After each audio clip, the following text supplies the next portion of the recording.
Hello everyone and welcome to the channel. I really deeply appreciate you being here. I saw Blue Velvet for the first time in a theater. Actually, no, not in its first release. I'm not that old. But on a re-release, I believe it was last year. Actually, I'm positive it was last year. And to be honest, I liked it a lot when I saw it in the theater. I think the film works better on the big screen, to be completely honest with you, than it did when I watched it at home for this video. Maybe it's with all the distractions of modern life, which it's really hard to not look at my phone or do anything else when I'm watching a movie, because it's kind of like the antithesis of everything watching a movie is. I think this movie, in the way it shows violence and kind of the 1950s Americana violence, is definitely worth talking about and bringing into 2026. If you don't know, this is a movie directed by David Lynch. He did Dune, he did Eraserhead, he did freaking Mulholland Drive, and 1,000 movies, and I can list them all right here, but that's not the point. Dune movie he did, just for clarification, is the original Dune, the one from the 80s, not the newer one. So if you don't know, this movie begins with a kid played by Kyle MacLachlan who finds an ear in the grass and kind of becomes engrossed in figuring out why there was an ear there and the case that kind of surrounds that. Which, I mean, I think any of us really would be like, why is there just a human ear in the middle of the grass? You'd be confused and you want to know why that ear was there. He meets this woman who's in a very abusive situation, a very bad situation, who's a singer that is played by Isabella Rossellini. Her son has been kidnapped by a man named Frank.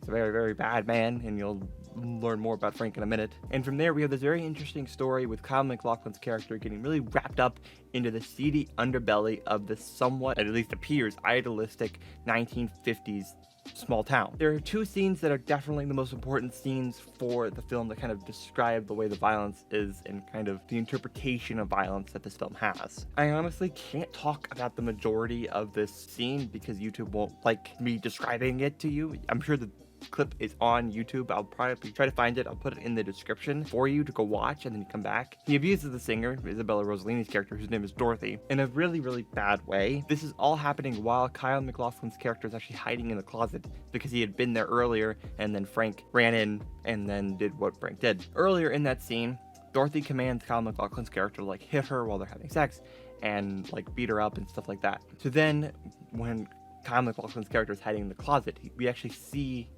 kind of why Dorothy thought that way. It kind of shows how violence is not only accepted in her life, but how by accident and kind of just by her own coping mechanisms, she becomes the perpetrator of the violence towards Kyle MacLachlan's character. And I think it makes this entire scene very interesting on how you can see the circle of violence and the way it creates violence, and it's almost a self-fulfilling prophecy in its own right. It's the snake eating itself over and over again. As she has violence done to her, she then puts violence back into the world by asking Kyle MacLachlan's character to hit her in a sexual manner, which he does. But this sort of begins then the violence in his life that kind of perpetuates the rest of the film, becoming a violent circle all within himself, which I think is a very interesting circle. And I don't know, that's not the point of the entire film, but it's very interesting, kind of an interesting way of looking at the violence in the circle that it creates. And I want to make a clarification here. It isn't Dorothy's fault that things are happening to her or that she is interpreting the violence that way, but it is kind of the way that Kyle MacLachlan's character loses innocence is through that opening scene,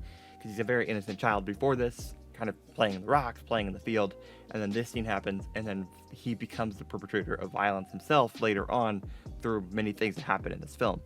And it all starts with that scene with Dorothy and Frank in Dorothy's apartment. The next scene that I think is incredibly important to the way violence is handled in this film is a scene where Kyle MacLachlan first meets a lot of Frank's friends, and they're driving on the way to where there's this room where they're holding Dorothy's son. This scene I think is incredibly important to the whole film and kind of the way the violence is handled in the film and the way you see violence, because we see that, yes, Frank is a really bad man. He's a very bad man.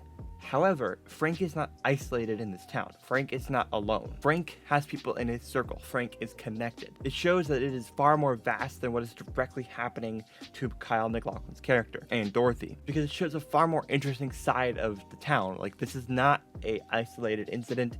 There is an entire underbelly, a whole criminal underworld, if you prefer that, where this is happening to all of their characters, and it's happening to the town.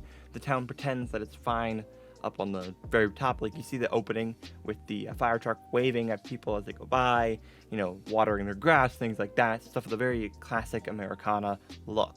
But it's all hidden underneath all of that is this deeply rooted underbelly of criminal activity that we see throughout this entire film. This movie shows us how and where violence is and how it can corrupt without having to be as upfront about that idea as we are used to in films today. We're very used to films telling us bad guys, good guys, like here's violence, here's like it's very like upfront about how it handles itself.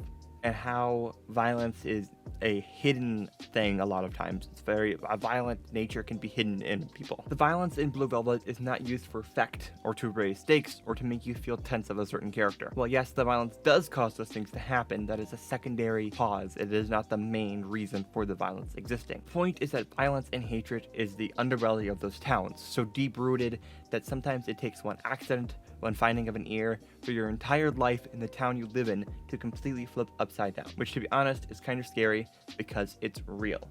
And I think it's something very important is to look at the very ending of the film. There's a bird, it's a very idealistic ending. He comes home, his parents are good, and now he's dating a character that I didn't really talk about here, played by Laura Dern. It's very important that you understand that I don't believe that is a real ending. I think that kind of the interpretation that I have for the ending of Blue Velvet is not that that's how it actually ends, and that's not the reality of the situation, but that is how these towns work. They cover up everything that was wrong and just pretend like it never happened and go back to staring at the birds or looking at the fences or, the very watering the grass. It becomes we forget that bad things happen because it's easier to do that than it is to accept the bad things that happen to us or to our communities. That is our video for today. I hope you enjoyed this video, and I hope you got something out of it as well. But whatever you think about Blue Velvet's interpretation of violence, please leave me a comment down below. Do you think I was correct? Do you think I'm wrong? I'm sure my opinion will change a lot about the way I feel about this, and I also will probably change and be more clear. Violence is very interesting in the way it's handled here, the way innocence and guilt and all that stuff is kind of mixed in with the interpretation of violence is very interesting. Is it something that is true and every town has this underbelly? Or is it not actually about the town itself and it is more about Kyle MacLachlan's character and his underbelly of violence that is hidden in a lot of people? Which is an entirely different view of the film, really. It's kind of there, but it's really different. I think it's all interconnected a little bit. In some cases, I think that viewpoint works really well for the way the film kind of presents itself.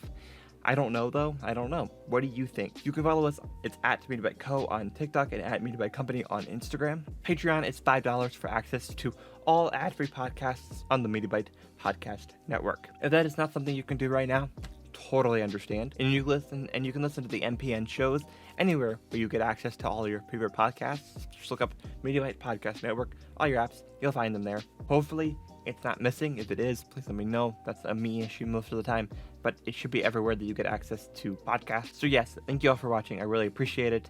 I really appreciate you checking out all the videos I have. Thank you, and I will see you in the next one. Peace.